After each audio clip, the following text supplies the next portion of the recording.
আজ বাংলার মাননীয়া বলেছেন বিধানসভায় আপ আর কংগ্রেসের লড়াই, জোট যদি হয়ে যেত তাহলে বিজেপিকে হারানো যেত, জোট হয়নি বলে বিজেপি জিতে গেছে। কেন? আমি মাননীয় মুখ্যমন্ত্রীকে একটা প্রশ্ন করতে চাই। আপনারা বলেছিলেন না কংগ্রেসের দাদাগিরি চলবে না, আঞ্চলিক দলগুলো একত্রিত হয়ে লড়াই করবে। আপনার আশীর্বাদে আজকে আম আদমি পার্টি মোটামুটি দিল্লির রাস্তায়, ওদেরই ঝাড়ু দিয়ে ওদের ঝাড় দেওয়া হচ্ছে। এগুলো তো আপনার বুদ্ধি।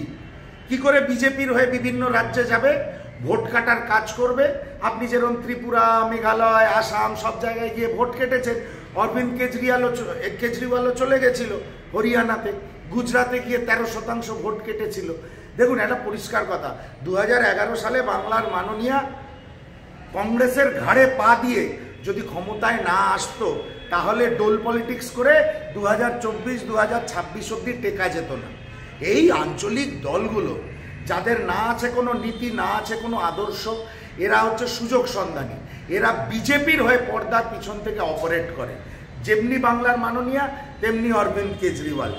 অল্প কিছু আসনের সমঝোতা হলে নিশ্চয়ই হয়তো এই পরিস্থিতি হতো না, কিন্তু কংগ্রেসের জন্যেই আপ হেরে গেছে এটা বলা অর্বাচীনের কাজ। বা দিল্লির মানুষ চেয়েছিল অরবিন্দ কেজরিওয়ালের দুর্নীতি থেকে নিষ্কৃতি পেতে, সেই নিষ্কৃতি তারা পেয়েছে। কংগ্রেসের 2% ভোট নেমে গেছিল 2%, তার থেকে কংগ্রেসের শতাংশ বেড়েছে। শুভঙ্কর সরকার সঠিকভাবে বলেছেন, হাড় হিম করা অবস্থা কিছু কিছু আঞ্চলিক দলের। এখন বাংলার মাননীয়ার সেই হাড় হিম করা অবস্থা। চিরদিন কি আর পর্দার পিছনে থেকে বিজেপির জন্য অপারেট করা যায়? বাংলার মাননীয়াকে প্রশ্ন করছি।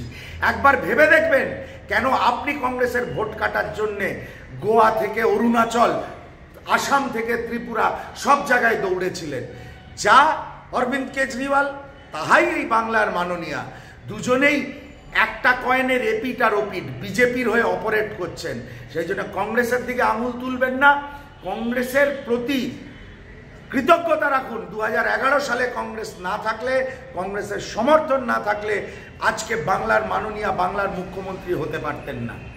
এইসব কথা বলে বাংলার মানুষকে তথা ভারতবর্ষের মানুষকে বিপদগামী করবেন না। এইটুকুই মমতা বন্দ্যোপাধ্যায়ের কাছে অনুরোধও বলতে পারেন, সাবধান বাণীও বলতে পারেন।